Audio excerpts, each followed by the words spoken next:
Alright, what's up, good people? So we back for another one. If y'all remember my Damascus chef knife from Thyme Table, as well as my Damascus and Tuku knife from Thyme Table, I went on and completed the set. And I got this Damascus cleaver from Thyme Table. Ooh. So we're gonna go and open this baby up.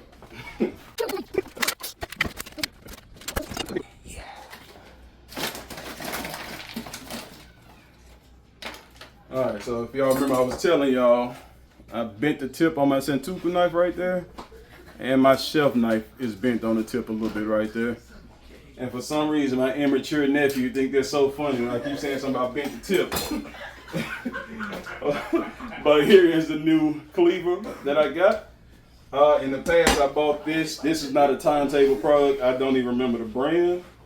But I bought this, it's supposed to be a new kind of lighter weight, lightweight cleaver, and it sucked right out the box. It didn't cut or chop a dang thing, so that's going to the trash today. I wouldn't even give this to anybody because it's not worth anything, so trash. All right, but that's the meat cleaver. It's a lot heavier than that little half-weight thing. It's got your little hanging hook right here if you want to hang it up somewhere. I ain't got no hook to demonstrate it, but that's what that's for, so you can hang it up somewhere if you want. Shut up! If you want to hang it up somewhere. But you got the Thyme Table stamped in there right there. I guess they keep the time. I was wondering why it stayed on this side, but I guess so you can see it when you're cutting with it or whatever. Because I was trying to demonstrate. I was like, they know most people are right-handed, so why they don't put it on this side so you can show it to the camera or something. But I guess so you can look at it. But yeah, I'm going to demonstrate this on something in a little bit. But now I got all three of the Damascus pieces of the Thyme Table set. So there you go. Okay. And it did also come with this case to keep you from cutting yourself when you got it in your drawer. So just slide that baby on in there, and you got to store it away. All right, so I had this chicken I was about to throw on the grill. So we're gonna play with our cleaver while we at it. And you see them nice patterns on this Damascus knives? Nice weight. First, I'm gonna just give it a drop test and we're gonna see what it does on this chicken. Let's see. So just from a weight drop, we got about a quarter of the way through the chicken right there. And the bone is right up in here. So let's do a real hack and see what happens with it.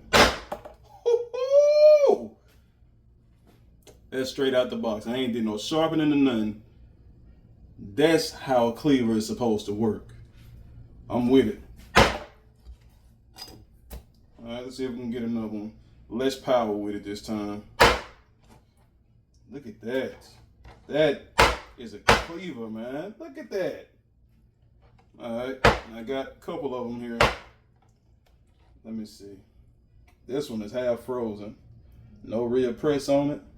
And the bone is running this direction. So let's see if we can get through that bone on a half frozen one in one swing. And yes, we can. Wow. Do I got a solid one? I don't have a solid. Well, that's kind of solid. Let's see. This one is basically frozen. Let's see what we got here. Right through. I'm gonna mess around and break my dang plastic cutting board. But look at that. That's a solid piece of chicken right there. And it just went through it like it was nothing. Now let's see how sharp it is. Let's see if we can cut a little thin piece off of here.